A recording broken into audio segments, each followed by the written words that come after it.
Ce dont l'humanité a besoin, ce sont des hommes de volonté.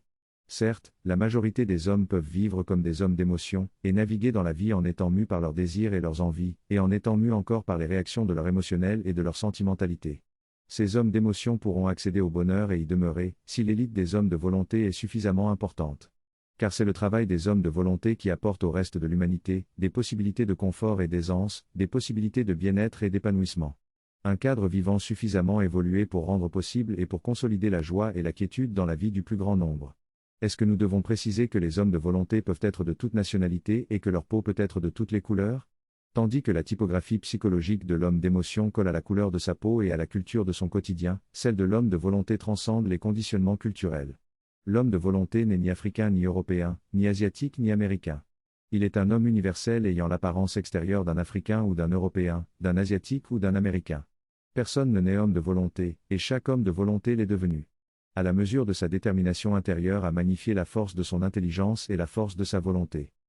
3 moteurs sont actifs dans l'esprit de l'homme de volonté. Et le premier de ces 3 moteurs est ce qui a transformé l'homme d'émotion qu'il était, en un homme de volonté véritable.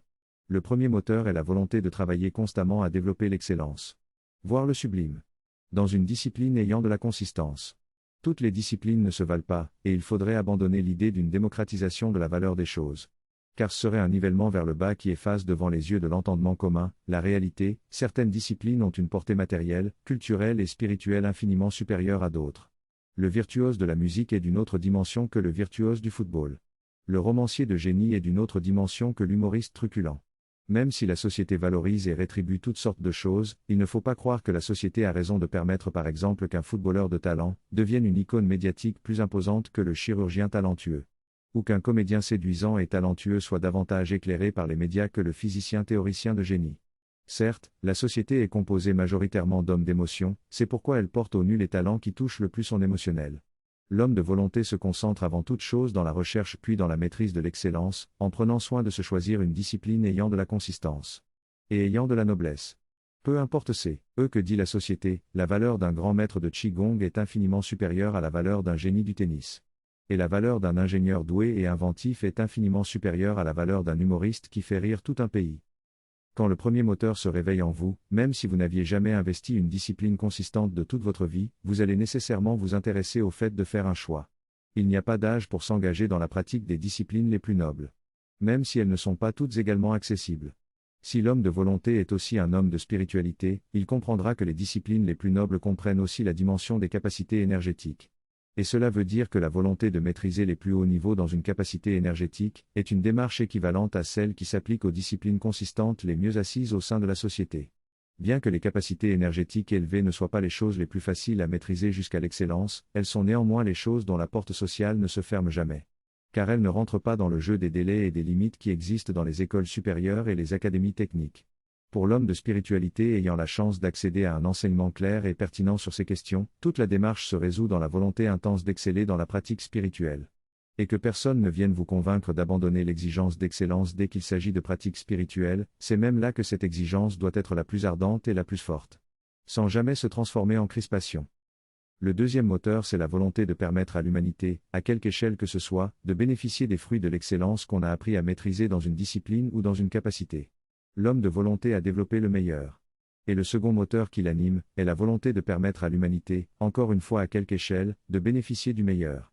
Il peut ne pas s'être posé la question, en amont, de quels étaient les besoins de l'humanité. Mais sans doute implicitement savait-il que l'humanité a surtout besoin d'hommes d'excellence. Et seul un homme de volonté peut devenir un homme d'excellence. L'humanité a besoin des meilleurs biens et des meilleurs services.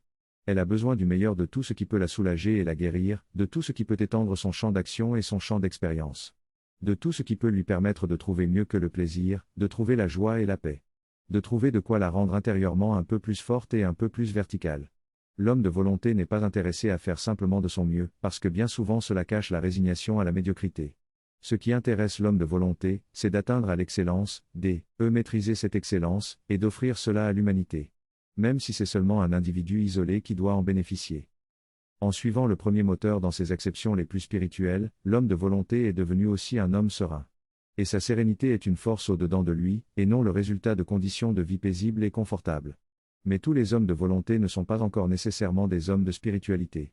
Ils n'ont pas encore nécessairement développé la compréhension selon laquelle c'est dans la pratique spirituelle que doit se concentrer la plus haute intensité de la volonté d'excellence. Faut-il préciser qu'un homme de volonté qui est aussi un homme de spiritualité éclairée, peut aussi. Mais cela n'est pas une nécessité à ce niveau. S'intéresser à développer l'excellence dans une seconde discipline qui serait un peu plus près des choses que la société peut apprécier spontanément.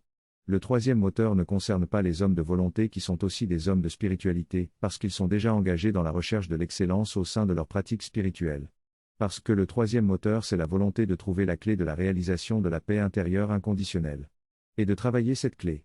C'est la volonté de trouver l'enseignement spirituel pour la sublimation de l'esprit et du cœur, et la volonté de travailler cet enseignement. C'est-à-dire d'en travailler les pratiques. L'homme de spiritualité éclairé est déjà engagé dans ce travail. Mais peut-être doit-il encore veiller à ce que sa détermination spirituelle ne faiblisse pas et ne soit pas phagocytée par l'accumulation des émotions et des sentiments de sa sensibilité émotionnelle. Un peuple au sein duquel se développe une classe puissante d'hommes de volonté. Et donc d'hommes d'excellence, car l'homme d'excellence est la maturation de l'homme de volonté. Un tel peuple est sauvé. Dans la relativité de ce terme, mais il est sauvé, parce qu'il ne sera plus la victime impuissante de sa propre saturation émotionnelle, la classe de l'élite des hommes de volonté saura le préserver contre les effets de sa propre émotionnalité exacerbée.